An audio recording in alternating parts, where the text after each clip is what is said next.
মুখ্যমন্ত্ৰী ইতিমধ্যে 100 প্ৰশ্ন লগে লগে SIT গঠন কৰিছে। বিচাৰিছোঁ SIT যদি কামখিনি সম্পূৰ্ণ হৈ গ'ল তেতিয়া তেওঁলোকে SIT ৰিপৰ্টটো জমা কৰক। জনসাধাৰণকো জানিবলৈ দিয়ে যে SIT কি তথ্য ওলাইছে, আমিও জানিবলৈ দিছে। আৰু তেওঁলোকে এতিয়া ফেব্ৰুৱাৰীৰ পৰা আৰম্ভ কৰি ফেব্ৰুৱাৰী, মাৰ্চ, এপ্ৰিল, মে', জুন, জুলাই, আগষ্ট, এতিয়া ছেপ্টেম্বৰলৈকে তেওঁ সময় চাইছে। ঠিক আছে, ছেপ্টেম্বৰলৈকে আমি সময় দিম। তেওঁলোকে SIT গঠন কৰিছে।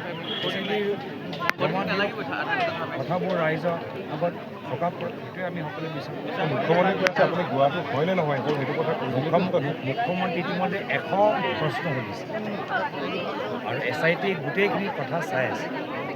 100 বাৰ প্ৰশ্ন উত্তৰ দিয়াতকৈ এবাৰ তেওঁলোকে তাৰ তলত লিখা আছে আৰু প্ৰশ্ন ইয়াৰ পূৰ্বে আৰু সুধিছে, প্ৰথমতে উত্তৰ দিলে হৈ যাব।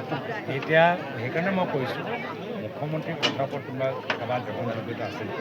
মুখ্যমন্ত্ৰীৰ মতেতো বাঘ হাজৰিকা কাল্পনিক, মুখ্যমন্ত্ৰীৰ মতেতো ইয়াত অবৈধ কয়লা খননে নহয়। তথাপিও ইয়াৰ বিপৰীত পৰিস্থিতি আমি দেখা পাইছোঁ।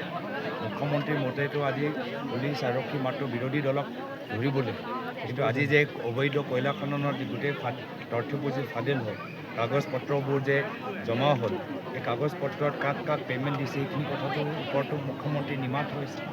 আজি কোনোবা কাৰ্বি আংলঙত 150 কোটি টকা বাংলো বনাই আছে, ফাৰ্ম হাউচ বনাই আছে, সেয়া লৈতো তেওঁলোকে নিমাত হৈছে। মাটি দখল হৈ আছে, ড্ৰাগছ এটা ভয়াৱহ ৰূপ ধাৰণ কৰিছে। অসমৰ জনসাধাৰণৰ বাস্তৱ সমস্যাৰ ওপৰত SIT বস্তুটো চাই থকা সময়ত কালি এজন বিধায়কে আপোনাৰ 15 দিনৰ কাৰ্যসূচী পাকিস্তানৰ ৰাজহুৱা কৰি দিছে ফেচবুকত। এই কথাটোৰ ওপৰত কি কৰিব? কোনোবা এজন বিধায়কে কিবা এটা কাৰ্টুন পষ্ট কৰিছে, পিছত সেই কাৰ্টুনটো ডিলিট কৰিব। এতিয়া সেই বিধায়কজনকে হ'ব।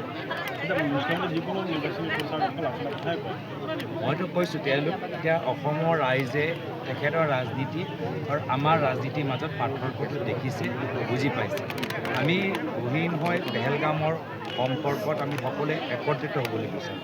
আমি ইয়াৰ বিপৰীত চৰকাৰক সমৰ্থনে জ্ঞাপন কৰিছোঁ যে আপোনালোকে ওলাই আহক আৰু এটা সঠিক শক্তিশালী বলিষ্ঠ প্ৰতিক্ৰিয়াৰ জবাব আপোনালোকে পাকিস্তান আৰ্মিক দিয়ক। আমিতো সেইটোৱে বিচাৰিছোঁ। কিন্তু এনেকুৱা এটা সময়ত তেওঁ এই পেহেলগামৰ লগত আমাৰ এই নিম্ন স্তৰৰ ৰাজনীতি কৰি মই ভাবোঁ যে পেহেলগামৰ শ্বহীদসকলক অপমানিত কৰিছে।